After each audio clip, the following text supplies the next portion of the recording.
नीलकंठ music में आपका स्वागत है। नए नए गाने सबसे पहले सुनने के लिए हमारे चैनल को सब्सक्राइब करें और बेल आइकन। सबसे पहले तो हम अपने नीलकंठ म्यूजिक की ओर से इस महान छठ पर्व पर हार्दिक बधाई शुभकामनाएं देते हैं और कृपया आप हमारे नीलकंठ म्यूजिक चैनल को सब्सक्राइब कर लें। अगर नहीं किए हैं तो हम एक भजन दे रहे हैं, आशा है कि आपको मजा आएगा। सुनिए।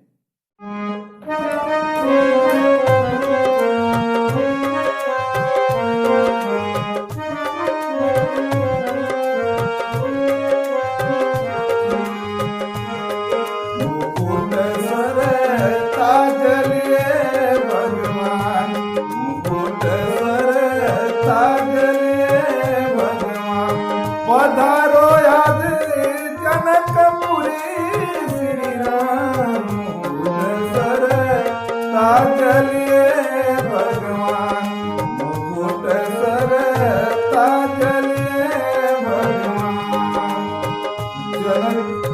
जनक दुलारी सिया सुकुमारी जनक दुलारी सिया सुकुमारी सुमिरन मन मन करके आई विधि रही सब जान मुकुट सर ताजलिए भगवान मुकुट सर ताजलिए भगवान।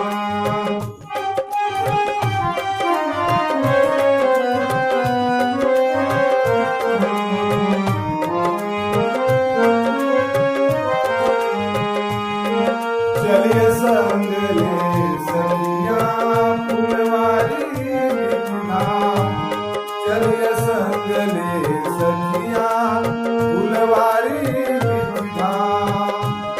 हे महेश भवानी मेरी पूरन कर देगा मुकुट सर ताजलिए भगवान मुकुट सर ताजलिए भगवान।